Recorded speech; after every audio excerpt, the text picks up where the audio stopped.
Three. Skip. Three memory.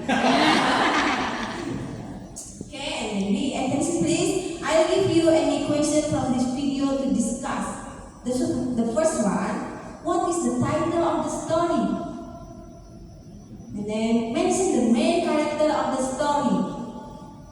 Find the orientation, complication, resolution, evaluation, and then moral value. And then D, okay, let me know your understanding of the story.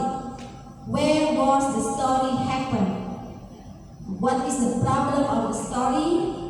What is the moral value from the story? And then E, this is the example of feedback. Good job, well done, good task for you. Okay?